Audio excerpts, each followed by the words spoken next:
ਇਸ ਵੇਲੇ ਦੀ ਇੱਕ ਚਰਚਿਤ ਖਬਰ ਕੈਨੇਡਾ ਤੋਂ ਆ ਰਹੀ ਹੈ ਤੇ ਖਬਰ ਪੰਜਾਬੀ ਭਾਈਚਾਰੇ ਦੇ ਨਾਲ ਜੁੜੀ ਹੋਈ ਹੈ ਤੇ ਪੰਜਾਬੀ ਭਾਈਚਾਰੇ ਦੇ ਜਿਹੜੇ ਲੋਕ ਟਰੱਕਿੰਗ ਦਾ ਕਾਰੋਬਾਰ ਕਰਦੇ ਨੇ ਉਹਨਾਂ ਦੇ ਨਾਲ ਵੀ ਜੁੜੀ ਹੋਈ ਹੈ। ਦਰਅਸਲ 2024 ਦੇ ਦਸੰਬਰ ਮਹੀਨੇ ਦੇ ਵਿੱਚ ਕਈ ਟਰੱਕ ਟ੍ਰੇਲਰ ਚੋਰੀ ਹੋ ਗਏ ਸਨ। ਉਸ ਸਬੰਧ ਦੇ ਵਿੱਚ ਸਰੀ ਪੁਲਿਸ ਨੇ ਜਾਂਚ ਸ਼ੁਰੂ ਕੀਤੀ ਸੀ।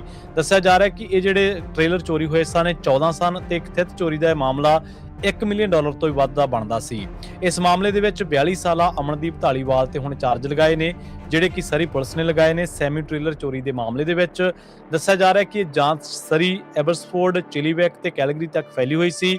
ਪੁਲਿਸ ਵੱਲੋਂ ਇੱਕ ਸ਼ੱਕੀ ਵਿਅਕਤੀ ਉਹਦੀ ਪਛਾਣ ਕੀਤੀ ਗਈ ਤੇ ਬਾਅਦ ਦੇ ਵਿੱਚ ਸਰੀ ਅਤੇ ਚਿਲੀਵੈਕ ਦੇ ਵਿੱਚ ਮੌਜੂਦ ਕਈ ਜਾਇਦਾਦਾਂ ਦੇ ਤਲਾਸ਼ੀ ਵਾਰੰਟ ਹਾਸਲ ਕਰਕੇ ਉਹਨਾਂ ਦੀ ਤਲਾਸ਼ੀ ਲਈ ਗਈ ਸੀ।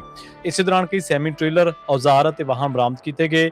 11 ਫਰਵਰੀ 2026 ਨੂੰ ਸਰੀ ਪੁਲਿਸ ਵੱਲੋਂ ਗ੍ਰਿਫਤਾਰ ਕੀਤਾ ਗਿਆ ਸੀ ਅਮਨਦੀਪ ਧਾਲੀਵਾਲ ਨੂੰ, ਪਰ ਜ਼ਮਾਨਤ ਤੇ ਰਿਹਾ ਕਰ ਦਿੱਤਾ ਗਿਆ। ਹੁਣ ਅਗਲੀ ਪੇਸ਼ੀ 18 ਫਰਵਰੀ 2026 ਨੂੰ ਹੋਣੀ ਹੈ ਤੇ ਸਰੀ ਦੀ ਬਾਈ ਅਦਾਲਤ ਉਹਦੇ ਵਿੱਚ ਹੋਣੀ ਹੈ।